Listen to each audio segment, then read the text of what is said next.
Well, would you looky there? Guess who's back? He's back. Did you seriously think we wouldn't notice, Nintendo? Now, before we dive in, I do have to mention the obligatory spoiler warning for the upcoming Zelda release.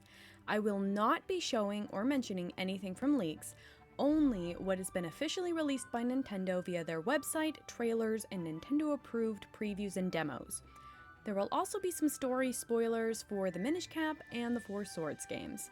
With that out of the way, let me explain to you why Ganon is not, in fact, the mastermind of The Legend of Zelda: Echoes of Wisdom. With Echoes of Wisdom only 1 week away, we are so close to finally unraveling all of the mysteries of this iteration of Hyrule. And the great evil it's currently facing. Now, if for Tears of the Kingdom, Nintendo was hiding an entire Hyrule-sized depths, what could they possibly have in store for Echoes of Wisdom? While watching the game trailers, specifically the parts pertaining to the still world, I had a light bulb moment of, hey, wait a minute. That sure looks familiar. It's easy to assume that, like with many other games throughout the series, Ganon is the driving force of evil, causing the rifts that pull the citizens of Hyrule into the still world. The official Japanese website for Echoes of Wisdom, however, seems to imply something very different.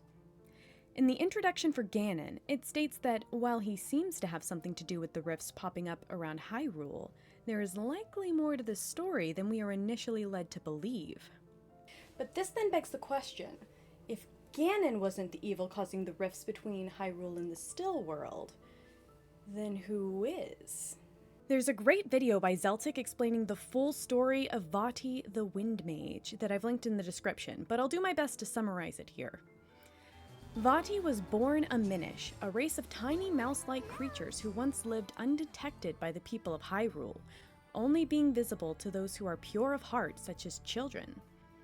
It is said that they descended from the sky to aid a Hylian hero with their magic long ago, bringing with them the Light Force, a mysterious magical power, and the Bakori Blade, which would eventually be reforged into the Four Sword. They secretly assisted the Hyruleans with anything from doing small chores or tasks for them while they slept, to leaving the rupees found in the grass all across the land. He trained under Eslo, a powerful and wise Minish sage, and Link's companion throughout the adventure of the Minish Cap. With help from his apprentice Vaati, Eslo created the Mage's Cap, a magical artifact that, when worn, could grant the wishes of whoever wielded its power. Over time, Vaati became more and more captivated by the evil desires and wickedness of humans, until one day he stole the Mage's Cap, planning to use its power for himself in order to no longer be, in his words, a weak, minuscule nothing. Upon donning the cap, he transformed into a powerful sorcerer known as the Wind Mage. Vaati made plans to steal the Light Force, a limitless magic gifted to the Hylians by the Minish in ages long past, in order to become truly unstoppable. He impersonated the King of Hyrule to use the Hylian military as a means of expediting his search. Upon learning that the Light Force he desired resided in Princess Zelda herself, he turned everyone in Hyrule Castle into stone and planned to extract the Light Force from the princess, surely resulting in her death. While Link and Eslo were able to stop Vaati from completing his ritual, the small fraction of the Light Force he had obtained from Princess Zelda was still enough to grant him unlimited power.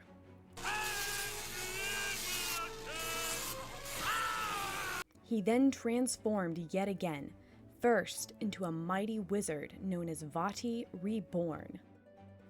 Then a horrific splicing of dark magic with multiple eyes, called Vaati Transfigured. And finally, into Vaati's Wrath, a form so powerful and terrifying that he became completely unrecognizable as the Minish he once was. The final battle between Link and Vaati took place in an ethereal celestial dimension, like a void of stars and magical dark purple haze. While Link ultimately came out victorious thanks to the power of the Four Sword, this would not be the last we see of the Wind Mage. Vaati would continue to rise throughout the ages, using his Shadow Link creations to specifically target the bearer of the remaining light force, Princess Zelda, only to be defeated by the hero wielding the Force Sword time and time again. As shown in one of the recent trailers for Echoes of Wisdom, the Still World is an ethereal dimension very similar to that where Link is seen battling Vaati. When rifts break out into Hyrule, they pull pieces of the land, plants, and even people into the Still World.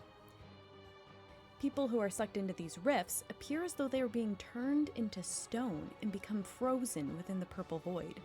Often, these rifts will also spawn shadow versions of enemies that take on the color of this mysterious dark purple magic.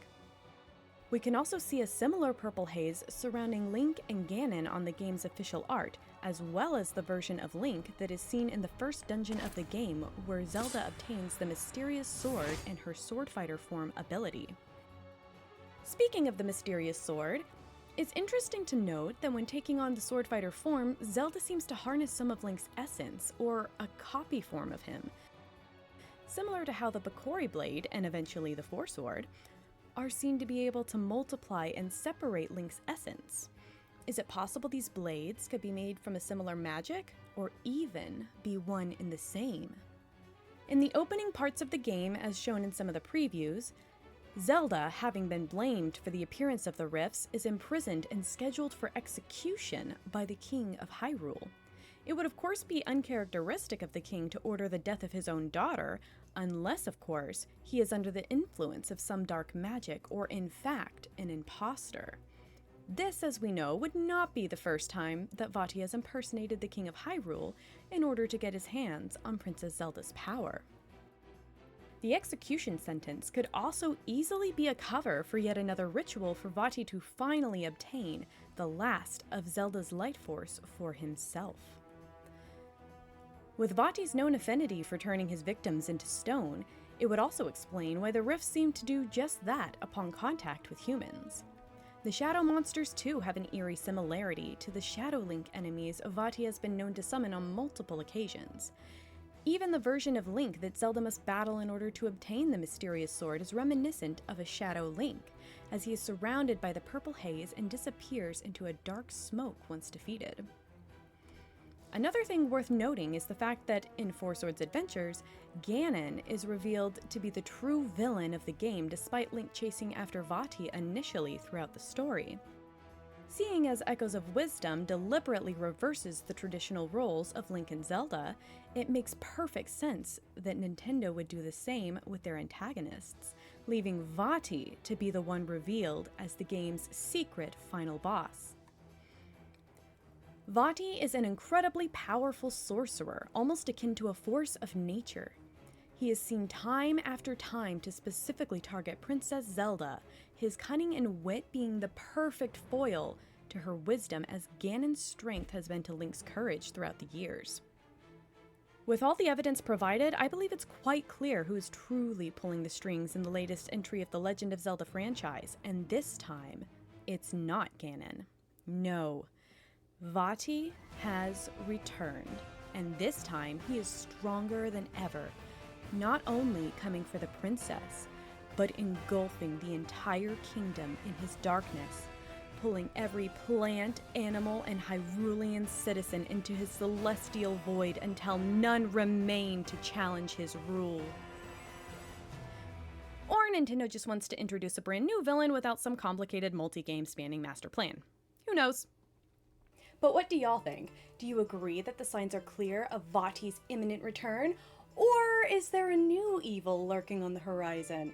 Let me know in the comments, or tell me your other theories on this brand new entry in the Zelda franchise starring the princess herself.